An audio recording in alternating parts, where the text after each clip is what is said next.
This is the Kilovault 1800 CHLX. This is a cold rated lithium iron phosphate battery, and today we're going to test it. And this is considered a cold rated battery because there's an internal heater. So if you're trying to use lithium iron phosphate in cold temperatures, this might be the battery for you. Max continuous output is 150 amps. Max continuous charge current is 150 amps as well. Now we're charging at 71 amps. I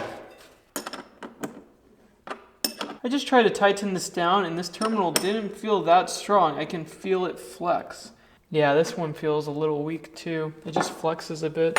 Now we have a 60 amp and a 75 amp charger connected in parallel. We're charging at 124 amps, you guys. And if you divide 1800 by 12.8, this is a 140 amp hour battery.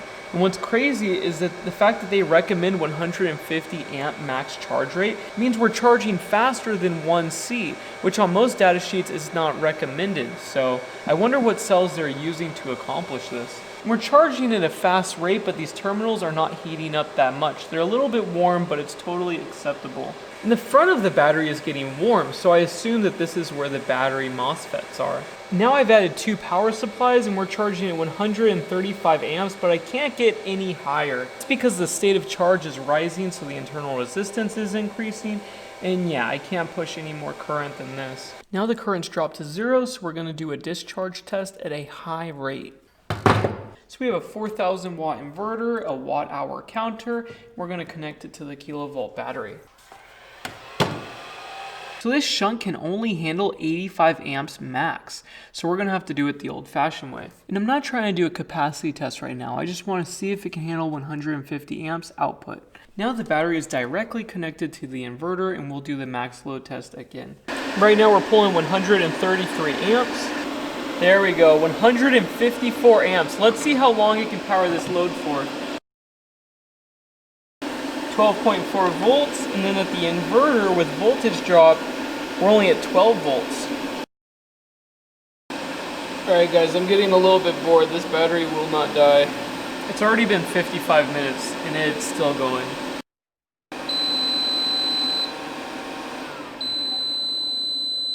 And that took an hour and 3 minutes at over 150 amps to complete that test. So it passed this test with flying colors. We kept it above the max rated current and it held out till the end. And these terminals are at 60 degrees Celsius. This battery is pretty hefty considering the capacity. Now it's in the freezer, but to ensure that we reach a very cold temperature, I'm gonna wait about a day to get this down. So right now we're at negative 18 degrees Celsius and we're gonna try to charge this battery. And keep in mind that this would destroy a non-cold rated battery. We've got 11.7 volts. It's charging.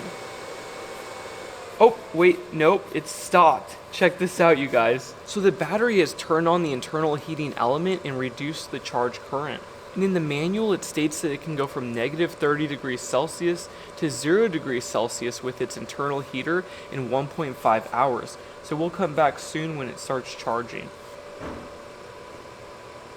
This is taking quite a while, but that's good. At least it's doing what it's supposed to. So the battery is finally warmed up and we're charging at 70 amps. It took about an hour for this battery to heat up. And we're at 1.7 degrees Celsius on the terminal. So it's keeping it right above 0 degrees Celsius. Now the current's dropped to 0 and it is done charging. Now we're gonna do the capacity test and I wanna see if there's any degradation after doing that charging cycle. Because last week I charged a battery in this exact same way and I had a permanent 11% loss of capacity. So we'll be able to find out in this cycle if there was any damage done. And for this test, we're gonna pull 36 to 40 amps. And we pulled 1,850 watt hours. So we pulled full capacity even below 0 degrees Celsius, which is really good. And we discharged at a faster rate than usual. So that's incredible. I was not expecting that at all. And this battery is still cold. We're at negative 8 degrees Celsius on the terminal. Pretty incredible, honestly. I was not expecting it to work that well. So the battery has passed all of my tests so far, but we need to do a teardown. So we're gonna rip this apart and see what's inside. And each screw has a lock nut and a washer. And before we take off the cover, I should also mention there's a reset button and a communication port. Guys, this BMS is massive. So the first thing we have to notice is this thing is over-engineered. Even though it's rated for 150 amps, this could probably handle 200 amps. I mean, look at how many conductors are feeding this MOSFET bank. And they're also using the expensive 200C insulation on these wires. And we also have another circuit over here, and this feeds the heaters on the cells. So if we remove the BMS, we have a bank of cells. This is the battery, and we have heaters on the left and heaters on the right. And every single crimp and connection looks perfect. All of the bus bars are complete overkill for this application. And you'll notice that part of the balance cable is the temperature sensor. And this is centrally located on a bus bar, so it can have an accurate measurement of the cell's temperatures. And these are glued down pretty good, guys. I don't know if I'll be able to remove all this stuff. I noticed that these are glued down to the wall, and then they put the cells in second. So I'm gonna have to remove these cells if I want to get to these heater packs. Yeah, this pack is not serviceable. This is very difficult to take apart. And these cells are glued into this case. I don't think I can remove these. So let's talk about the cell configuration because it's somewhat peculiar. We have a main negative bus bar right here, first cell positive, second cell positive, third cell positive, and fourth cell positive. So here's a parallel group of small cells that are aluminum cased. Here's the second group, here's the third cell, and the fourth cell.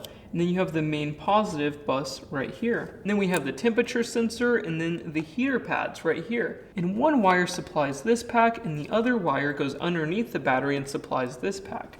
And there is tape and glue and foam squares everywhere. I cannot pull these cells out. So if you want serviceability in your pack, this is probably not the one for you. But yeah, I want to put this back together again because I want to use it. This is a very nice battery. We're going to add the balance cable and activate the BMS. Yeah, there is nothing I can really complain about. I couldn't find a second temperature sensor though. I was expecting, because it's a cold rated one, they need an accurate assessment of the temperature of the entire pack. So I was expecting like 4, like in the Valence battery. But this one, from what I can tell, only has a single one. But it's centrally located and it did work in our testing, so it's probably fine. Isn't it nice when a company sends out a quality product? Most of the batteries that I review, I just stick them in storage after I'm done with them. But this is a nice battery. Guys, this thing has Bluetooth communication and you can see the state of charge and other stats. I had no idea. And this is UN.DOT certified and IP55 rated. And I just found the app on the Play Store. It's actually connected to the battery. How cool is this? So right now we're in standby mode because we're at 0% state of charge. So let's charge it up and see what happens on the app. Now the app shows that it's charging and the voltage is rising. And on the second page, it will show you the voltage and the amps that are going into the battery, the temperature. It's still cold, it's 39.2 degrees Fahrenheit, and then the cycle life, or how many cycles that you've gone through. And over here is a system log if you have like over voltage disconnect situation or something like that. And then this is so that you can contact them. That's a really nice app and it works perfectly. But it's still at 0% state of charge, so I want to see this rise. So let's give it a few minutes. Check that out, guys. It just rose to 1%. How cool is this? This is really nice. It has a shunt on the battery with Bluetooth. I had no idea. So this is actually a pretty cool battery. And I was not expecting anything less because this is at a higher price point than other batteries that we have been reviewing lately. But it sure is nice when you actually spend the money when you get all of these other features. I mean, just the cold temperature performance was incredible. We pulled full capacity below 0 degrees Celsius.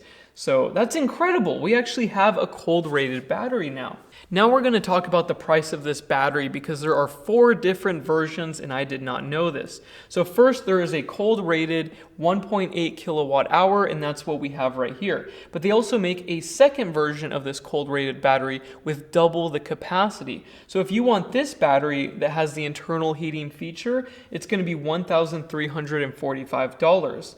And if you want double the capacity, it's going to be $2,345. And you can also buy this battery without without the internal heaters. So it still has cold temperature protection, but it will not be able to heat itself up like this one. And that one's cheaper. So for this size battery, it's $1,045. If you want the 3.6 kilowatt hour, it's $2,045. And if you compare this battery to the competition with other cold temperature rated batteries with internal heaters, this one is much, much cheaper. So this is a good battery. I like it. It's at a good price. But what do I dislike about it? So first off, the one thing that I have to say is these terminals do not feel that strong. When I tightened them down, it reminded me of the Lion Energy battery packs. They flexed a little bit and I do not like that. These can handle the current, yes they can, but they feel a little bit cheap how they're connected to this case. Next, it's pretty heavy. If weight is an issue, I probably wouldn't get this one and I would go for something a little bit lighter. This is about the same specific energy with the case and BMS and all as a Battleborn battery. But as you can tell, there are multiple small cells, the heaters, a large BMS, a huge case. So yeah, that's probably why it's so hefty. The next potential downside is that you cannot connect more than 4 of these batteries in parallel or series, which is fine for most people, but you need to size your system accordingly. And this would be a bummer if you decide to increase the storage capacity of your system later down the road. So size your system accordingly and buy the larger version of this if you need more capacity. So this battery passed all of my tests, and I hope you guys liked this video. Let me know what else you guys want to see me test on this. The low temperature protection is pretty cool. I like how it heats itself up and then starts charging at full rate once it hits that temperature threshold.